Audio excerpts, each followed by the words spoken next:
Hi, and welcome back to the Secret of the Game course. This is a really fun, juicy, exciting, drama-filled lesson. A lot of friction, positive tension, sexual tension that arrives in the art of spontaneous, sexy conversation. So remember, when we're talking about free association opening or free association flirting, really at the end of the day, we want to have spontaneous, sexy conversation that injects polarity into the conversation. Okay, and we want to keep that attraction meter high. We always want to be talking in terms of the best possible flirt, and that's the attraction algorithm, as we talked about with push pull. And so, getting into it, there are a lot of different tools in the toolbox of the love life architect. Okay, so we're going to talk through these in terms of how to have and when to engage these tools for spontaneous, sexy conversation. But someone who really pioneered a lot of the sexy conversation is going to be Mihao. So his work on free association has been paramount. And he has a quote there that just talks about the importance of mastering the art of sexy conversation for successful interactions, the best possible flirt, the BPF.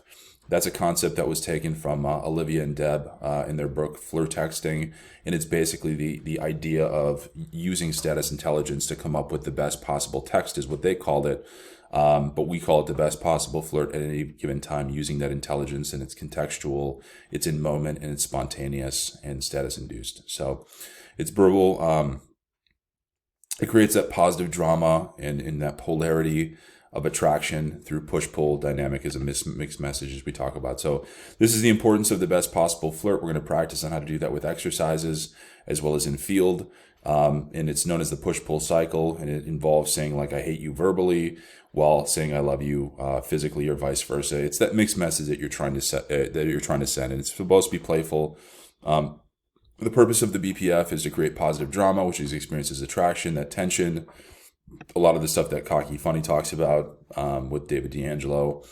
So types of bantering and vibing, when we're bantering and vibing and just having adult play, which is, verbally, that is, we're engaging in witty banter and being able to vibe and just kind of talk through and being playful.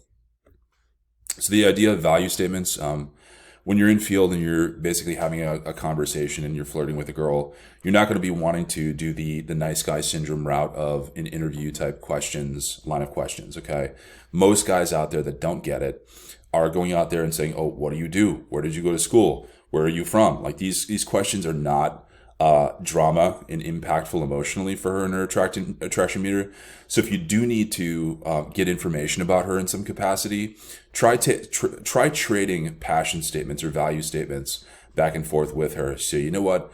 I just had this great workout. Oh my gosh, it felt so amazing. What that's going to do is she's then going to either match that or tell you something that she's passionate about it too. So she'll most likely say, "Oh my gosh, I love it. I went to yoga yesterday." And next thing you know, you're trading value statements as opposed to asking questions. So if you want to get access to information, trade value statements rather than asking the question about it. Okay. Another tool in the toolkit is giving nicknames. So let's say you are in field and you notice something funny about her, right? A playful tease. You can give her a nickname associated with that tease. Like, I don't know, if you're seeing her and she's if you're taller than her or whatever, you can just call her short stuff or something like that, and tease her a little bit and playful, and that adds a personal touch. And then she comes up with you a nickname, and it calls you the Giant or something. I don't know, and then you're just playing on playful nicknames. Those nicknames then allow you to do like fantasy chaining and creating other sorts of dynamics there that are really fun. So push-pull dynamics, we've already talked about this a lot. This is the nature of a mixed message, something that's important in the toolkit. Playful complaints, serious complaints about trivial things that are followed by a playful dynamic. So think about it this way. With a playful complaint, it's like, "Oh, do you always do that with your hair?" If you notice her twirling her hair or something like that, just teasing her about it. And she'll laugh and, playful complaint. And just what we're trying to do is this is playful, juicy drama, fun, challenge type stuff that we're trying to portray and convey. And then stereotype role reversal. This is basically like flipping it around on her and acting like she's trying to pick you up or she grabbed your ass or something like that. Those are fun, playful things. Directives, basically, giving her something to do and for you. That's a directive. In terms of vibing dynamics, letting the interaction flow. So the emphasis is on allowing the interaction to flow. without attachment to the outcome, focusing on the playful polarity dynamic that we've already talked about here. Advanced vibing, role reversal, we already talked about that. Getting into the explanation of the role reversal. Basically, we just want to set ourselves up as the prize and as the challenge that she's trying to ultimately get. And when you do that, you're exhibiting status intelligence that basically, you're basically framing it that you have higher value than she does. Fantasy chaining, really fun one.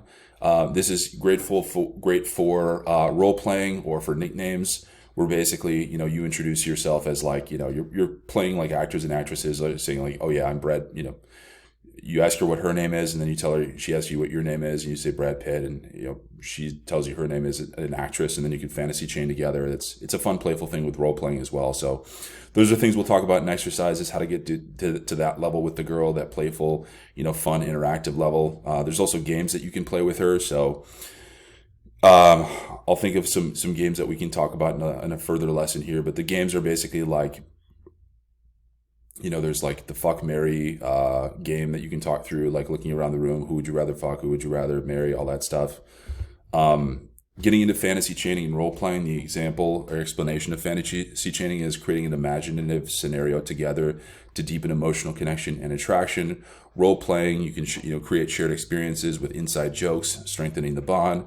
And then creation of shared fantasies. So, imagine you're taking this trip, across the world together. What would you be doing, and fun things, and kind of being playful and challenging with regard to that. Those are important things. Introduction to games, playful games together. We already talked about the fuck, marry game. Explanation of cold reading, making assumptions about her, based upon truths that are typically true for other women, or women in general. And then examples of games and conversations that can be played.